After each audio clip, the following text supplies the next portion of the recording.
Okay, let's turn my camera on. I see the camera.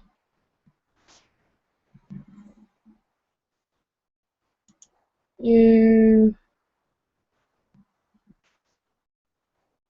turn camera on.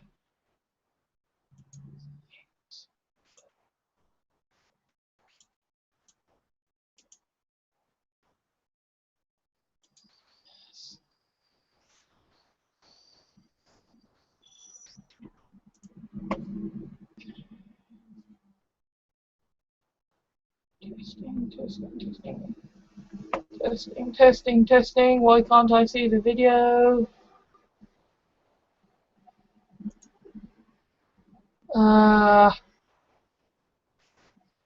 Like to have some kind of visual feedback as to what's going on.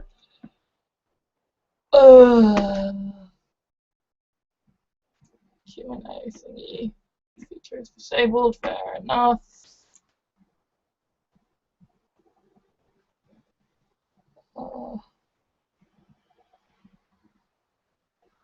Okay, let's share a quick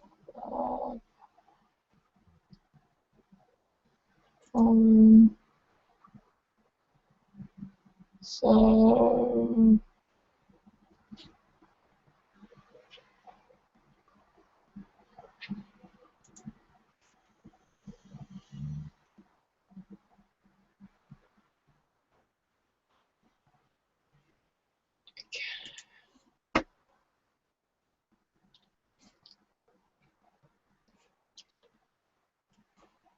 why aren't I seeing my video?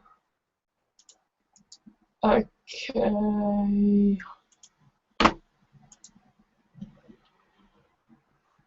No, don't want to do settings here.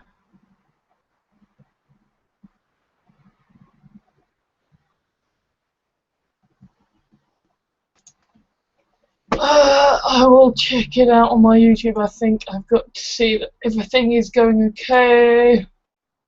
That it is actually working.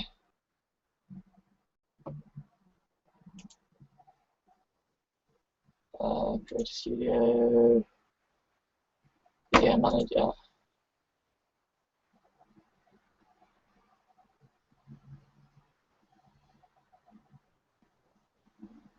Live events. Enable live streaming. I agree.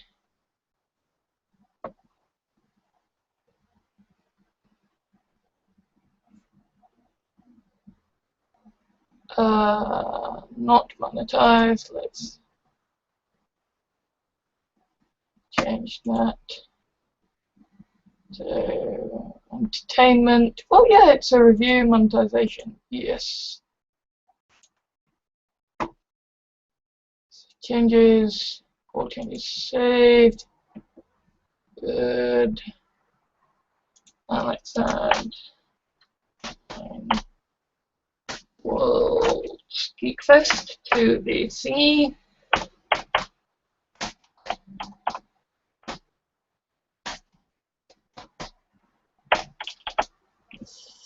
Okay, save changes. Alright. View on watch page.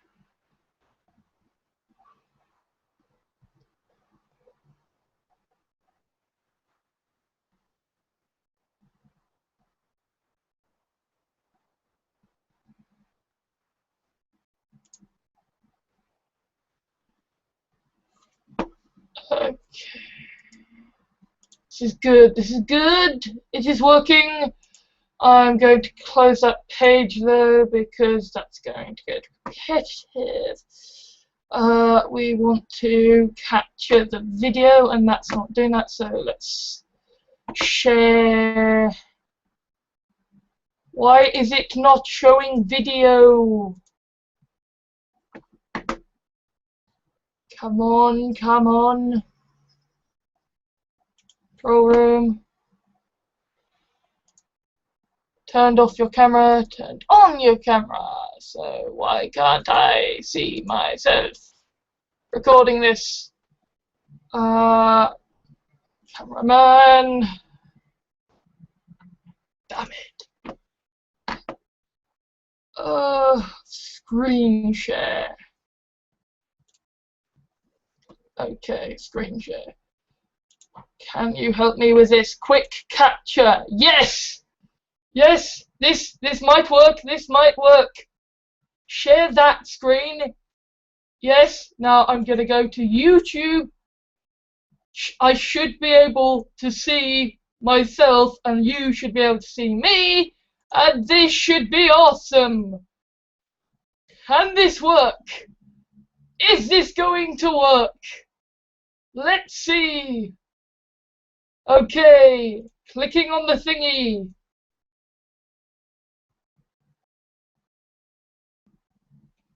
Gotta wait for it to catch up.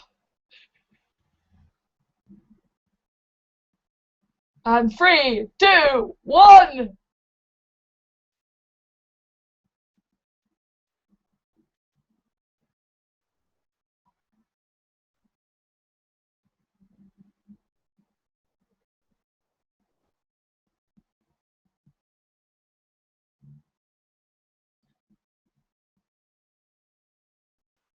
Will it work? Will it work? Yes! It works! I am looking at myself and you are looking at me! Woohoo! Woohoo! Right! You can now ask me questions and stuff. Because I am going to turn on the chat. We are live and there is no viewers. No viewers. No viewers. What we're going to do is we're going to mute YouTube. Let's mute YouTube. I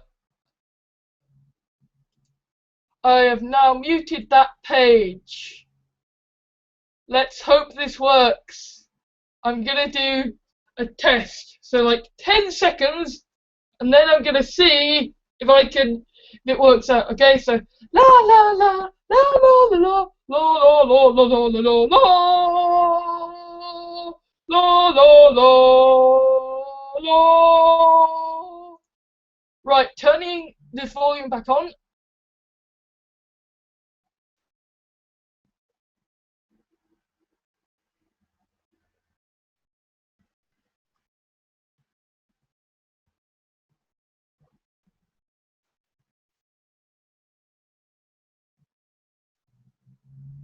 It worked!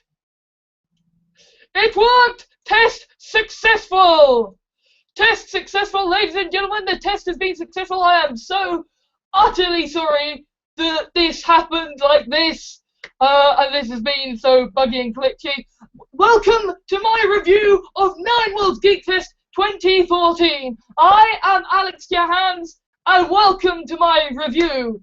People from the future, because you most likely aren't watching this review, seeing as this wasn't planned, this wasn't sent out to people, I have no schedule as yet, this was just literally, I was walking to the shops getting some food, and I thought, you know what, I'm going to do a review, it's probably going to be a bit long-winded, so why not live stream it, so I can actually get some questions maybe. So yes, send in your questions, because, you know, it will be important. But in the meantime, while I'm sort of waiting for questions to come in on the Google Pluses and whatever, I am going to share you stories. Well, I'm going to share you my review of Nine Worlds GeekFest 2014. Okay, so first things. Sorry, just putting the word out on Facebook to come and look on my YouTube. Okay, so here we go. So I've always been kind of feminist, right? I've always been one of these goody two shoes, you know, strong morality and all of that, right? And so eventually, like, I became aware of the debate about having a woman doctor. And when Matt Smith came up, I was just like, this is horrible. I don't want Matt Smith's doctor to go. He's brilliant and wonderful and magnificent. But if he has to go, let him go, ushering in a new era of equality and brilliance. Let us have a female doctor. Even though I can see why kind of it's probably more important to have a female showrunner than a female doctor. I'm still kind of like pro female doctor. And I have a friend who very definitely is not. Okay? I have several friends who very definitely are kind of, the doctor is a man, he has always been a man, and he will always stay a man. And that's fine, that's your perspective, but one of them said, kind of, we were getting into an argument, and somebody said, well, if you can have a female doctor, then you could have a cat doctor. And this is relevant to my review of 9 Worlds of GeekFest 2014, to my experience of it. It is, I swear. Because, right, last 9 Worlds, 2013, the first one, the one that I got this badge for kickstarting, that one, at the end of it, on the Sunday, I went along to a panel for, you know, kind of people who listen to Verity and the writers of the Verity books, and I was like squeeing because this was like meeting Radio Free Skaro or Dissecting Worlds. This was, you are the podcast that I listen to and you are fantastic and wonderful. And so I went there, and being my sort of shameless self, I kept on sticking up my questions, and at some point there was a consensus. We reached a consensus that, yes, we all agree that there should be a female doctor. We all agree that. And there was clapping and cheering and whooping and yes, female doctor, female doctor. And that is when I, in my infinite wisdom, kind of working on this little seed that had been implanted so long ago, and being just the type of guy who thinks, you know what, I'm gonna have a reincarnation of an elder god who has started a conspiracy to eat people and is now becoming a hero, eat Hitler. I'm that kind of guy who is just, I can make anything happen because sci-fi bullshit. And so I declared ecstatically to a room full of these people, yes, it really would be awesome, because then we could have a cat doctor.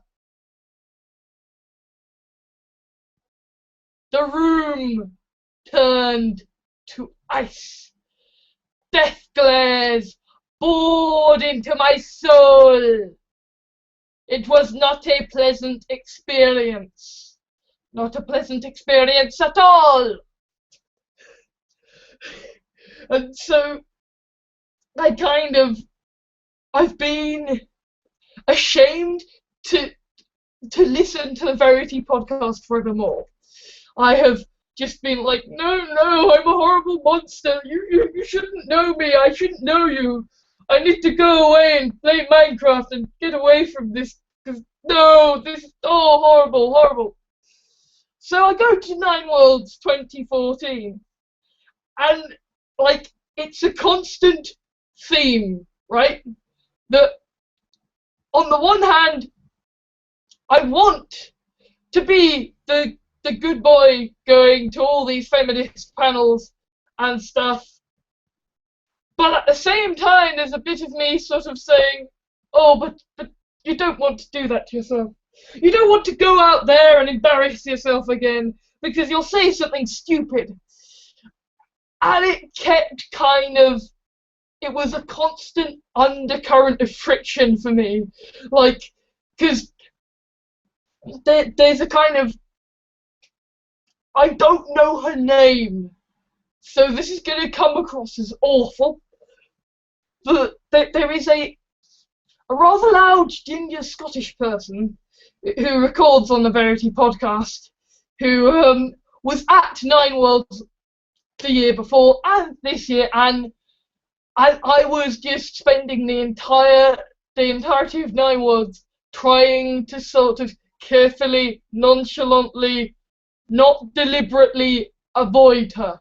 Just sort of like, yeah, I don't want to get into an awkward conversation with you. Ah! You know, meanwhile I'm sort of casually like saying hello to Paul Cornell and like to the Nuge, the hallowed Nuge, who runs Geek Syndicate and thus the great podcast behemoth that Dissecting Worlds is run on, and I was sort of casually chatting to Adrian Tchaikovsky, and I was doing all of this, but at the same time it was just constantly like, oh crap, I can't be in the same room as this person, I'm going to embarrass myself, it's going to be awkward and horrible, no! So just kind of, just have that perpetually in mind, right? That for all the lashings and lashings of joy and kind of buttering up of this convention, remember that constant undercurrent of just kind of social death and shame that's just constantly running through it, because otherwise I will seem like the biggest egotist in the world, when in reality I was flying by the seat of my pants, just going ah!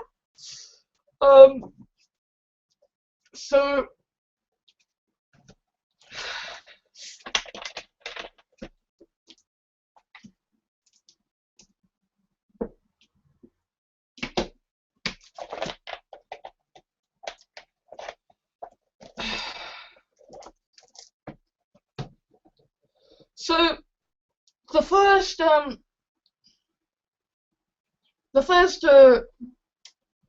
first Nine Worlds GeekFest was held across the Renaissance and the Radisson, right? And this year it wasn't. This year it was all in the Radisson, which was good because I booked at the Radisson, and I'd booked at the Radisson last time, and it was nice and convenient. But of course I didn't know that at the beginning. I just walked across over to the Renaissance and sort of, you know, there are words that you can't help, words and phrases that you can't help associating with a certain thing. Like, all of us, I think, will, the phrases blurred lines have forever been dirtied if they weren't dirtied before. And like Alonzi and Geronimo, those are just irrevocably Doctor Who now. And you know, like the Jokers, and away we go. Bad joke impression, I'm sorry. Or even like the 11th Doctor's any moment now, he's a coming. I feel that kind of connection, and sort of every time I see or say the word, I'm constantly going back to the same scene, except it's when one of the guys in Spooks is being tortured for information. He says a code word that the other guys use to realise the real plan that's going on, and he's sort of vindicated. And he's just like, yes, it was something of a renaissance. And ever since, like, the word renaissance has constantly gotten me back to that moment of, ooh, what's he gonna do now? Ooh, this is interesting. Renaissance. Just weird, but, you know, I am. So it wasn't at the Renaissance, but I didn't know that. So I went over there and I was like, hello, is there Renaissance on? I couldn't see any signs. There wasn't any, like, things they were, you know, the porters didn't know anything about it. And I was just like, what? Why did you know anything? This is your thing. You're getting paid so much money by the convention. You should know this. And then it clicked. like, they're definitely at Radisson, because the Radisson was part of the Nine Worlds block. So I went back to the Radisson, and I found the signs, the little, this way to Connaught B, this way to County A, this way to Royal C and D, and all of this kind of, you know, setup stuff going on. And this was the first day, and I was just like, ooh, set up. And from that moment on, it was kind of a steadily bubbling lobbycon. Just a constant, ooh, ooh, are you not? You're here for 9 months. You're here for 9 months. Do you know where the witch is? Do you know where the dealer's room is gonna be? Yeah, do ya? And so we were always like waiting, and then finally we know when Reg is gonna be. So we're all meeting up. We're all like, you know where it's gonna be. And then we see the tables being set up, and like a few of us just start hovering around the tables, casually chatting and being like, is it here? Is it here? Are they getting ready? Are they getting ready? They're putting the stickers on. They're getting the stickers on. Do you think they're doing it by surnames or forenames? I think they're doing it by surnames. I'm just going to sit here in the J queue. Just going to sit here in the J queue. Yeah. Just going to queue by the J. Just stand with my hand draped, but just draped gently across the sort of hole marking off where the J queue begins. Just kind of nonchalantly like, this is my space, bitch. I demand it and I command it. I will be the first in the JQ! And I was. And like, they gave us like goodie bags. It was just like, oh, this is your name, tick, goodie bag, tick, go over there, fill in your details, good. But, of course, you give us a massive bag filled with books. We just assume, oh, goodie bag, not, oh, I'd better fish in here, pull out the stuff I need to keep my badge on. So there was a whole bunch of us who immediately said, I don't have a lanyard. I don't have a lanyard. You'll have to give a lanyard to me. So the guys at the place were like, well, we have lanyards. We've got them. But they're the special, please don't ever photograph me, I don't like it lanyards. And so I was wearing one for the first day or so.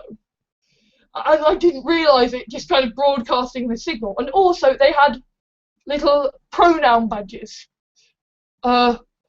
Here, my pronoun is he, which I just got because of the amount of times people have in the past just mistaken me for a woman because I'm fat. Which, I'm sorry if that seems like an insult to women, but kind of, it's just like how it factually is for me. Just people going like, oh, yeah, you're fat because you've got man boobs, so yeah, you're a woman. So I got that, and that was kind of like, maybe people are assuming me, maybe people are making mistakes, but anyway, there was panels on. There was 2 panels that were kind of important, I think. Hang on. Why is there 2 googly googs? I don't know. I'm not gonna mess with it. So there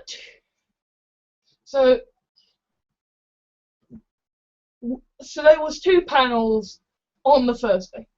Which is awesome, because you turn up for LobbyCon, like, yeah, this is gonna be awesome, because, like, nerds are gonna be here, and I can get some sleep and turn up at 9 o'clock easily for the first ones.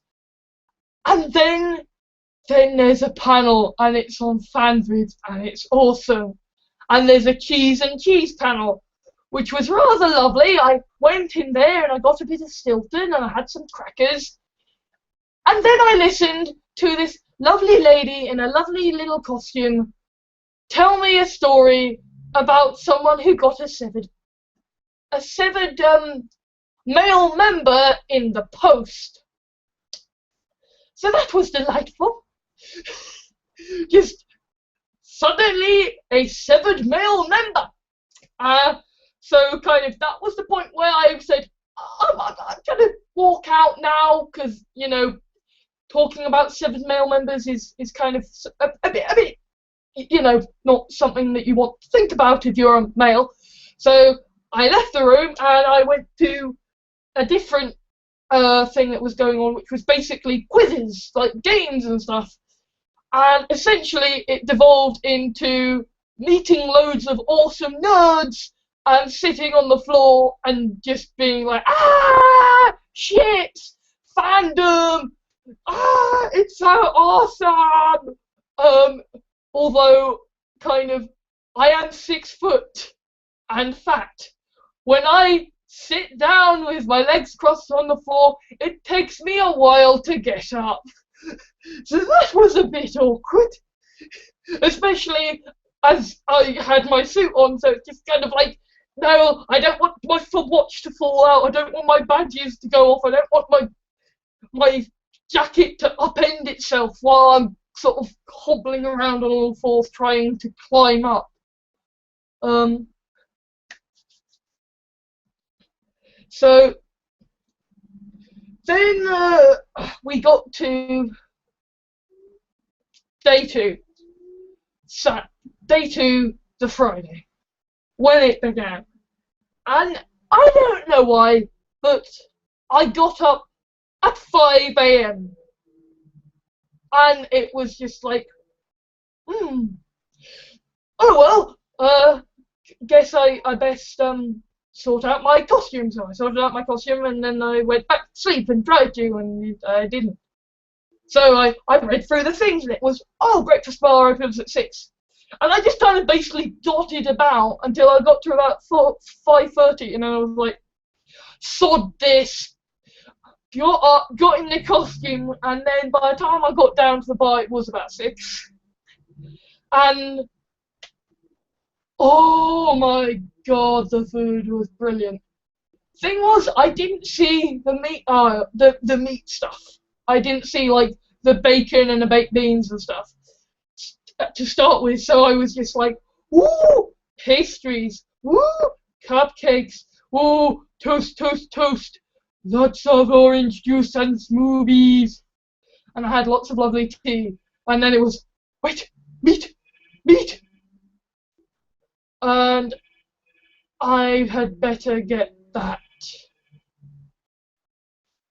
Got it. So I was like, okay, filling up on the extra bacon and sausages and scrambled eggs, and it's like, okay, Mr. Beastros, or whatever his name is from Meaning of Life. Just one water thin mincer. I was filled to capacity and had to have some drinks. Had to have careful sips of tea to let it settle so I didn't explode. And then kind of, God, Friday. What did I do on Friday? I have the thingy for the Friday panels. Look, I watched the Spoonie experiment videos. His videos have been worse, okay? So, before you have a go. Yes!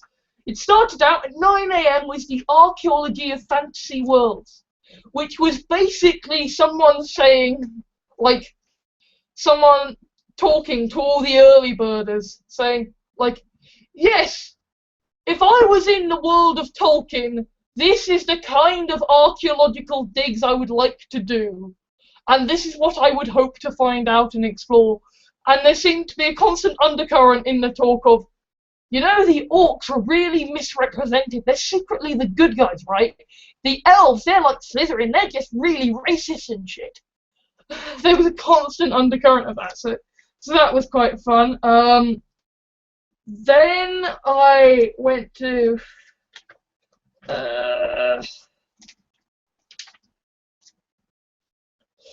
Then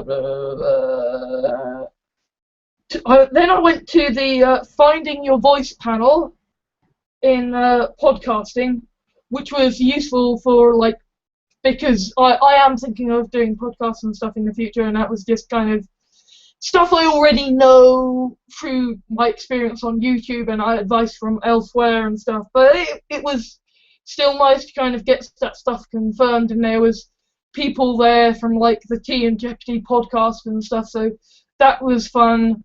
Unfortunately, no one from Verity or, like Paul Cornell from his podcasts, but, it was still awesome. And that was when I sort of got a chance to say hi to the Nuge and stuff. Although I saw him in the sort of LobbyCon area on Thursday as well, I think. And then I got to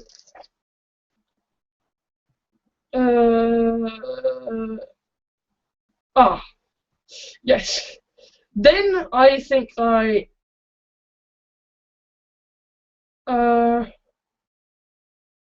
no, then I went to the time travel panel. Sort of time travel, where, why, how, and when.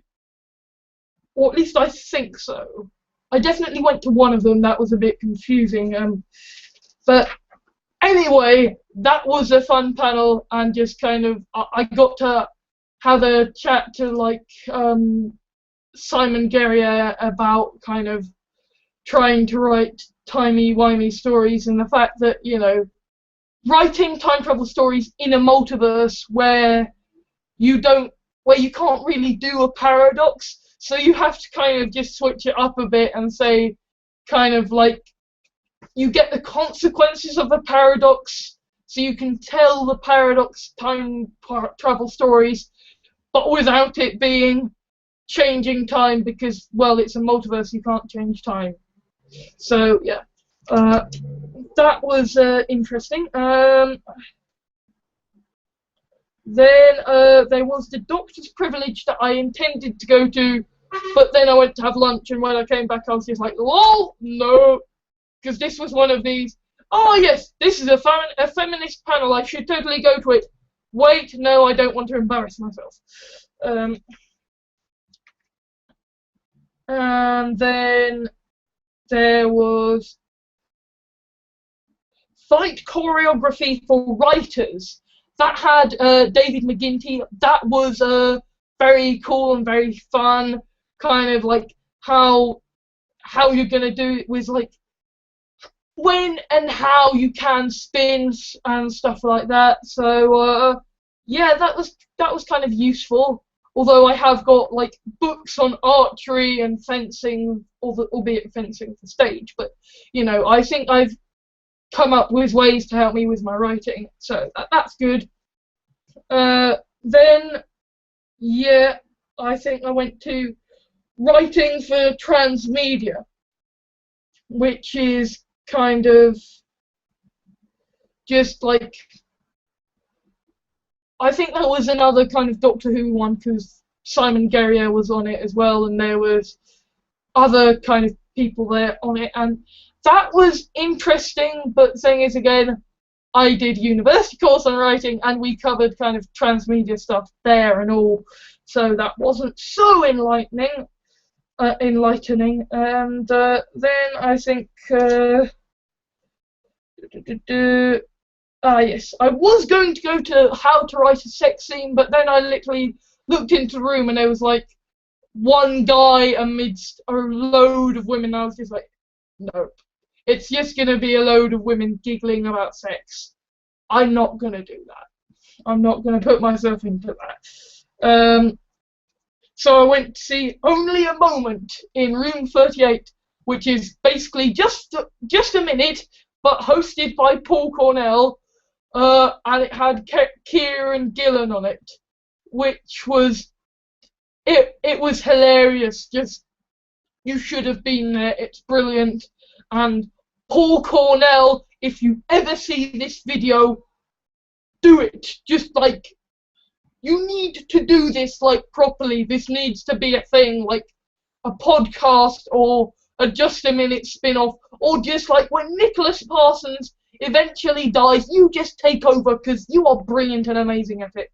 I hope he doesn't die soon. That'd be awful. And then, oh yeah, I was gonna go to the Nine Worlds party, but it was just too loud. Oh no, they weren't on a Friday. They weren't on the Friday. So I think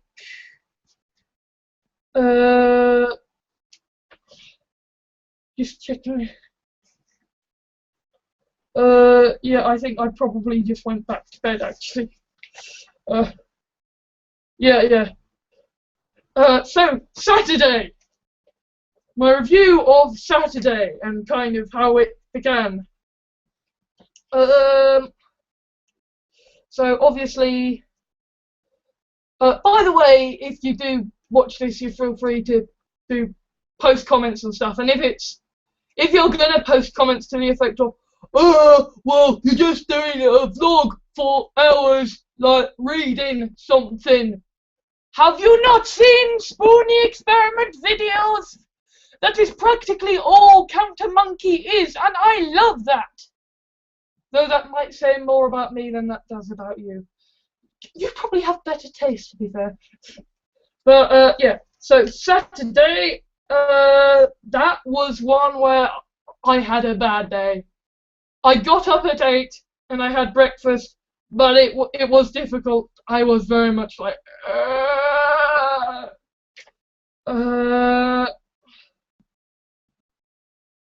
So I think I went to Why Continuity Doesn't Matter, which was kind of an interesting one, and again, probably something that I needn't have bothered going to, because I think we kind of all came to the conclusion of continuity is awesome, except when it disrupts a story, except when you write a story around the continuity.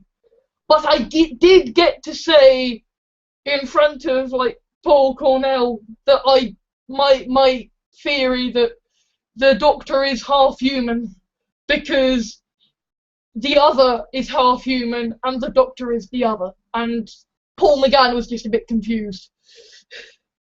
And that explains why he can now have sex, because it's like, hey, I've realised I have human genitalia, I have human biology, I am compatible, I am no longer an asexual being from a race that is cursed to not ever reproduce through sex. So that was fun, and that was an interesting one, but again, one I didn't necessarily need to go to because any idiot in the world can tell you how and why that works. Then I went to Creating Fantasy Languages in County A, and that was fun because that was just listening to a load of people sort of saying like, it's to do, first of all, you've got the issue of the vocabulary and the grammar itself.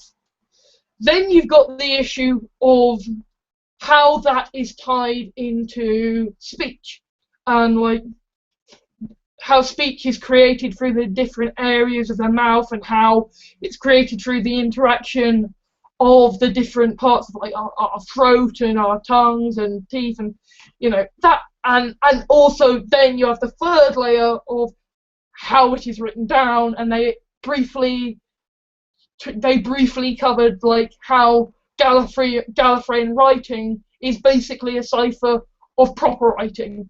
So I would love for someone to create a Google app that just kind of breaks the code, so you can just hold it up to any Gallifreyan science and just go, this means have a good day or whatever. You know, bow ties are cool. And that was actually the example given, bow ties are cool. So yeah.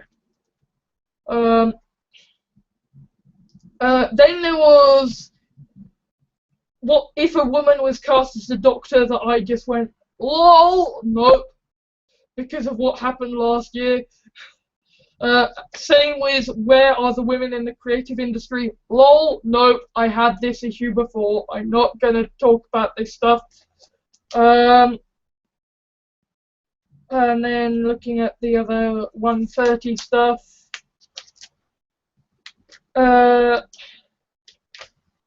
Just checking. Yeah, I met up with a guy in the Writing Fantasy Languages panel. I think he's like a football trainer or something. And so we went out and got some like McDonald's together.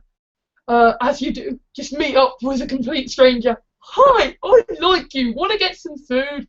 And then we looked at likable bad guys, and this was when I went around the dealer's room and started being entrepreneurial, which I'll explain after my kind of breakdown of the weekend.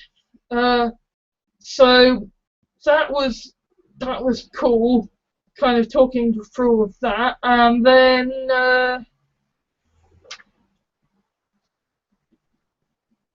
I wanted to go to putting the science into sci-fi, but I ended up missing that because I think I might have gone to the pub with someone.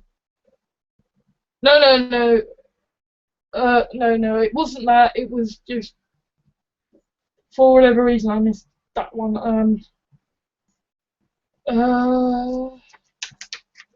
God, there's so many things. I have to check so much.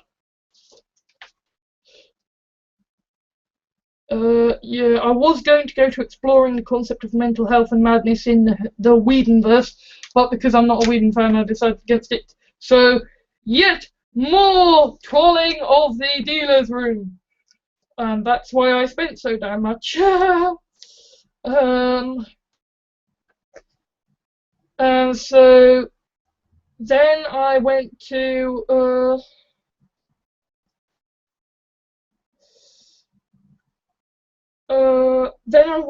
the working with artists panel at 6:45 in County A, and the story writing and performance panel. And like after going to those, oh god, yeah, now I remember.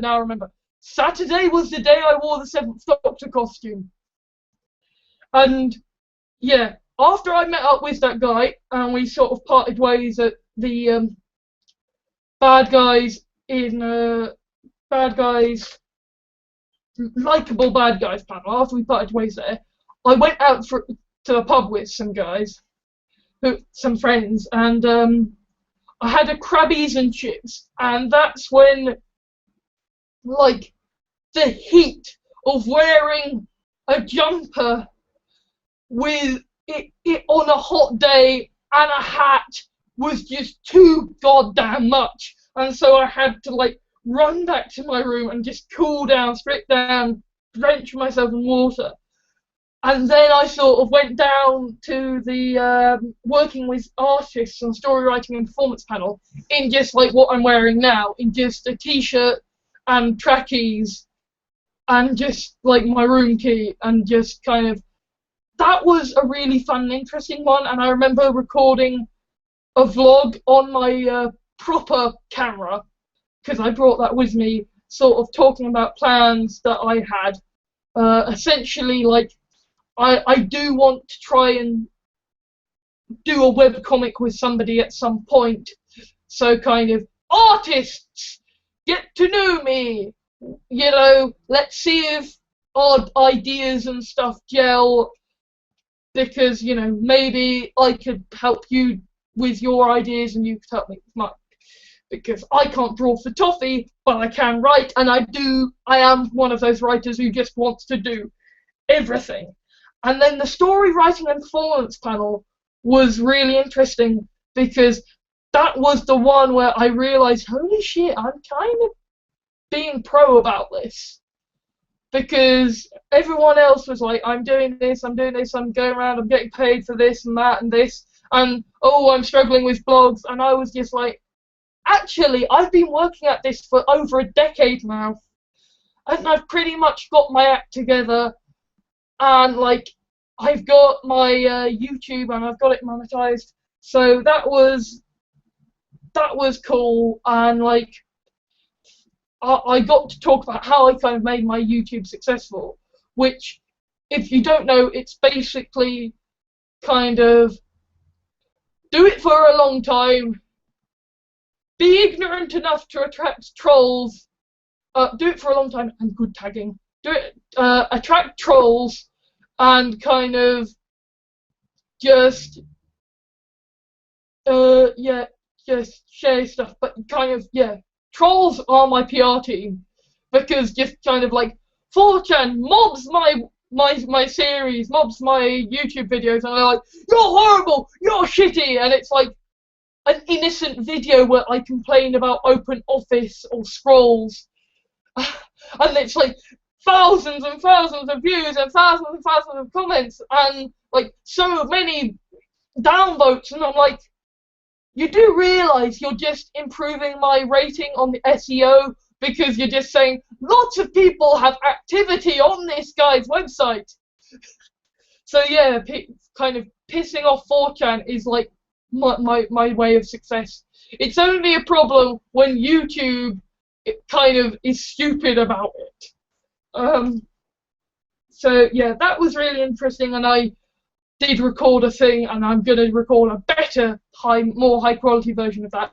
But the shorter answer is essentially I want to adapt my, I want to write more short stories and sort of turn them into performance art by reading them out, adding sound effects, and doing stuff to camera. And then I can sell the audiobooks, do stuff live, and also it'll be practice for getting into adapting my Farshnuk TV series scripts to audiobook, because I think that would be a heck of a lot easier than having to go through my scripts and just write, instead of William Dixon Wright said, it would be just, instead of doing that constantly, said, I can just read it out and it will be awesome. So yeah, that was kind of the final thing on Saturday, and then I was just completely shattered. Which brings us on to Sunday, in which I went back to doing the 11th Doctor cosplay, because holy hell, the 7th Doctor cosplay nearly killed me. And I went to... Yeah, I went to Assaulting the Narrative, Rape as Character Motivation, which was kind of a panel I didn't need to go to, and that was basically saying the same thing as I knew, and it was basically feminism, yo, men are shits, yo, they just need to stop writing women, yo. But it was kind of more balanced than that, and I did actually learn, like, the difference, right? Why is Vex saying, I hate you, go die in a fire, better than someone, you know, than him making a rape joke? Well, the answer is the difference between Dolores Umbridge and Lord Voldemort. You know, Lord Voldemort is a character, he's a fiction, he's the great big bad guy, the great big villain, and you know, kind of Dolores Umbridge, she's the villain, you know, she's the villain that you have to deal with every day you go to school, every day you go about your daily life. There's always just that one officious person who just makes your life a living hell. And they're not evil, they're just utterly horrible. And so I get that now, why the difference, but why rape is seen as so much worse than everything else, because rape is the horror that people live with. And like, I have had issues of, I've been in situations where I have felt vulnerable and I could have been raped before. I have had people literally, like, I've been underneath a bundle of boys with one of them kind of holding a knife to my back, saying, "If you call the police, I will rape you." So I know what it's like, and I get that now, that kind of nobody's going to get murdered and dismembered in everyday life, but rape is something that is horrifyingly common. So I guess that's good that I understand that now. Then I went to Sunday was the one where I was just like, there's not much on. I am just going to troll around talking to people and getting photos of people and, kind of stuff. So I'll just check.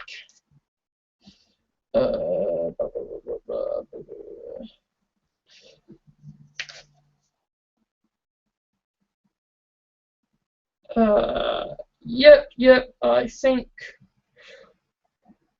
we are ready to talk about thingies of the thingies of the thingies. So, or was it before that?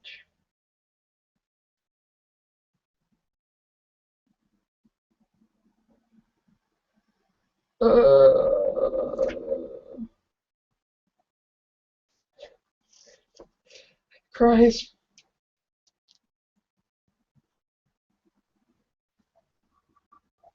Yes. I went to asexual stereotypes and how to break them. And funnily enough, I actually met the kind of people who run that panel, like, on the first day on the Thursday. So, on the first day on the Thursday, with my accent and voice, that's very profound. But yeah, that was a cool one. Again,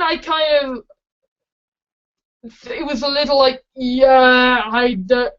that was one I maybe didn't need to go to so much, but because my friends were there, it was like, it was cool to go anyway. And there was cake. So cake always makes everything better. So it was interesting, but there was a little like, the problem seems to be that if you're asexual, everyone always assumes that, oh, you're an autistic like Sheldon Cooper, like Sherlock, like the Doctor. Except I am autistic, and everyone is like, oh, you're like Sheldon Cooper, like Sherlock, like the Doctor. No, I am not. Autism is a big spectrum. Asexuality is a big spectrum. You can be autistic and not Sheldon Cooper. You can be asexual and not Sheldon Cooper. So yeah, that was interesting. That was nice. And Stephen Moffat once said something that they brought up, which was basically that, like, if Sherlock was asexual, that would be boring. And I see that as kind of like, well, it denies storytelling opportunities. So I was literally like biting back my hand, sort of going, I'm not going to stick my hand up, but golly gosh, I want to correct them by saying he just means it denies storytelling opportunities, because if you can't have sex, you're not going to go around, you basically can't tell the romance story angle. And then this lovely lady kind of just said, actually, no, the stories are more interesting and more strange because, someone who is not asexual, when they get sexual urges, it's like boring. It's just like, oh, you want to have sex with someone. Fine.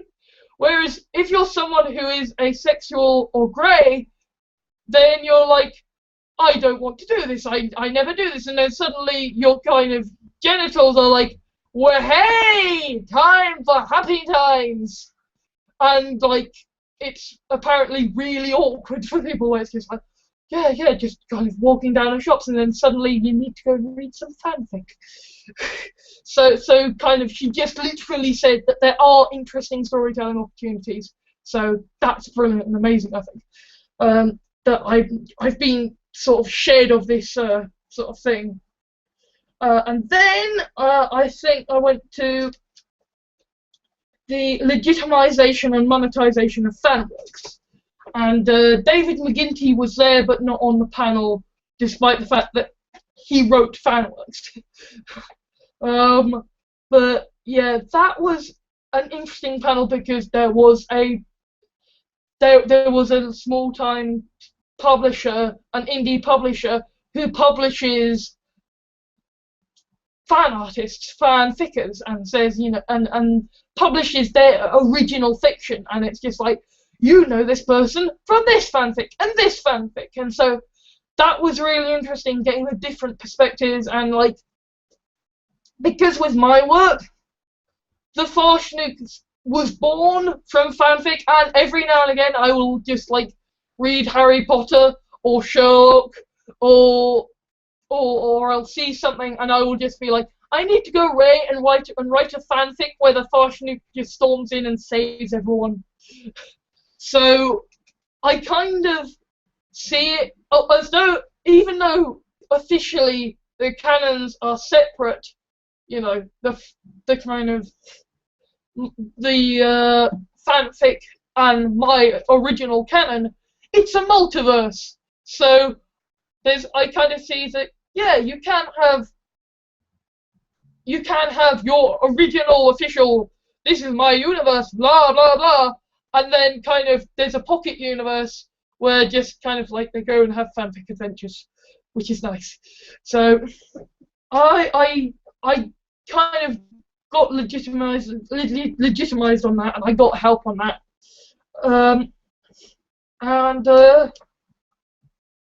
I just forgot something. I just forgot something that I did not cover, which was on the. It was on the Saturday, I think, the Friday or the Saturday. I am going to go through and check. Check.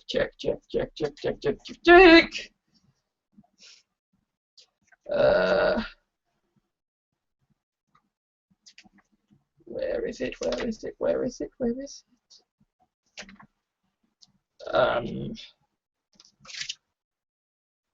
Come on.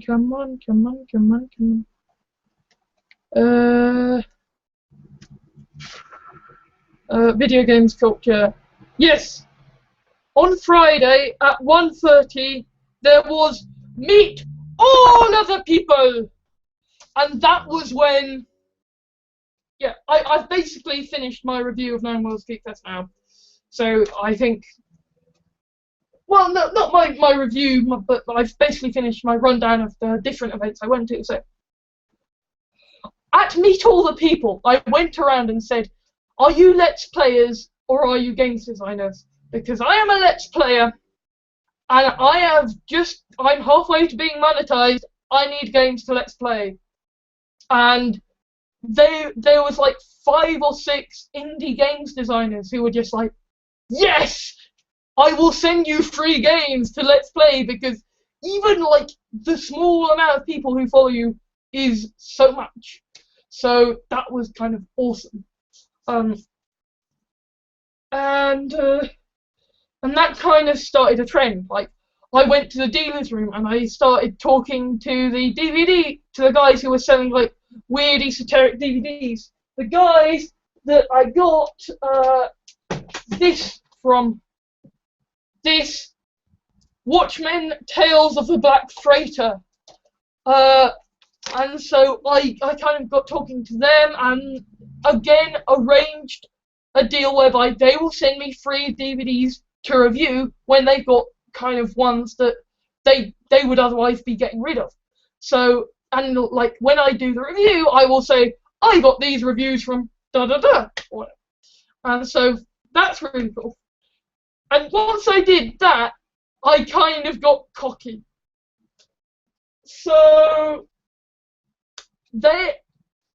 I went around the panel kind of approaching the other guys, and like, there was this small time people who were just like, yeah, we're not gonna do this stuff because yeah, we don't think it's worthwhile. And I was like, okay, fair enough. But then I approached the comics guys who were doing Professor Elemental comics, and they're gonna send me free e-comics for review because obviously it costs them nothing, and because I don't like comics, you know, I'm. It's not like I'm depriving them of money, but it does mean I've got review copy, and it means you have reviews, and I don't have to pay for things to review anymore. Yay! And also, as to on the Saturday or the Sunday I think it was, just let me know that yeah, the final interview is going ahead. So I literally, just before I recorded this, before I went to the shops, I had the final interview at Asda, and essentially they're gonna check the schedules, but they will let me know on Thursday if I have the job. But needless to say, I am very happy now because I have review copy.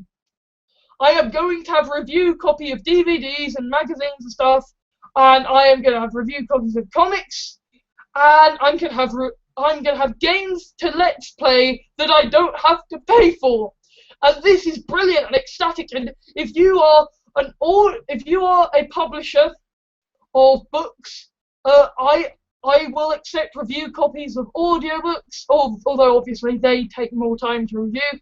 If you are a small publisher of comic books, I will happily accept like e-comics to review. If you are an independent publisher and you want to get your games out there, I will gladly accept copies to play, sort of Steam keys or whatever.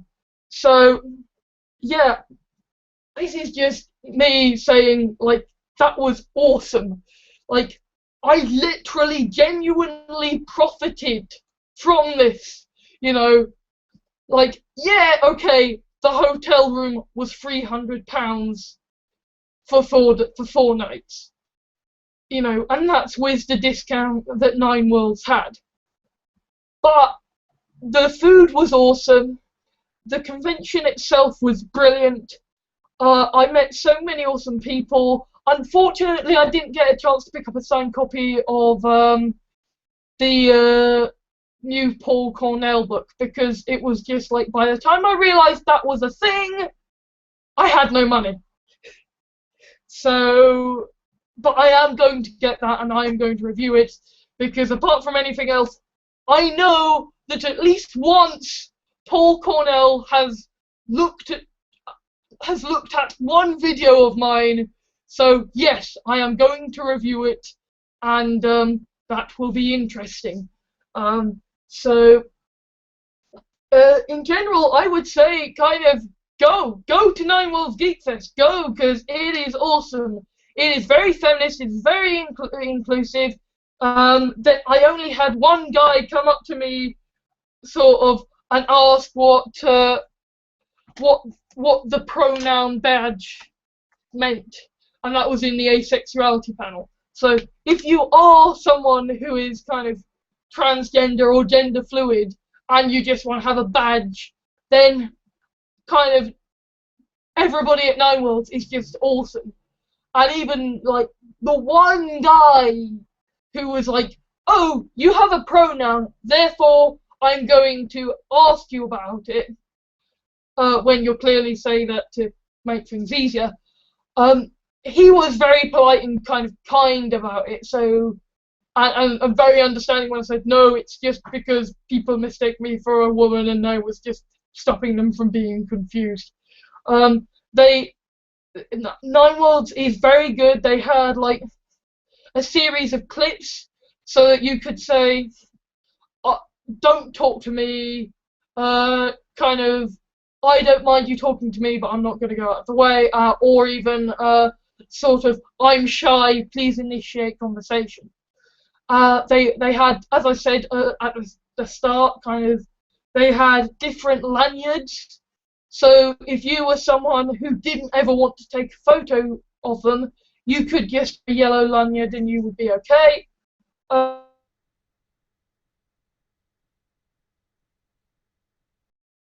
genuinely a really good place to go, really inclusive. No one is made to feel left out.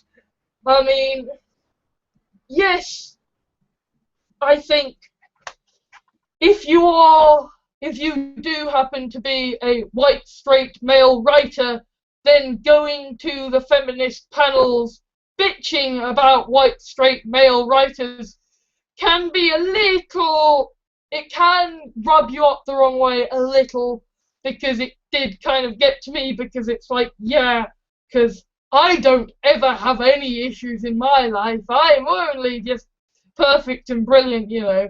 But no, in general, no matter what your ethnicity or demographic, there will be people who are understanding and stuff. And like immediately after the rape panel, there was a listener on hand when the rape panel was going on, so that anybody who had a problem could leave without, you know, that they wouldn't be judged, and they could just go and get help and support. And it was just really, really a good panel, and like a good convention, and I highly recommend going to it, and I am definitely going to go next year if this job works out. So yeah, that was my live stream, and nobody watched it apart from like maybe one guy who popped on for like 5 seconds. So anyway, I hope you guys who are watching it later like the video and don't feel that it's too long. I suppose, yeah, projects for future. I do want to arrange a podcast. I do want to arrange a webcast. I am going to sort of convert my my scripts into audiobooks, and I am probably going to do more live streaming of this. More live streaming of the grind work on Minecraft, because I think there is some interesting stuff that goes on there that you guys might want to see, and now I have tested this out, so yay!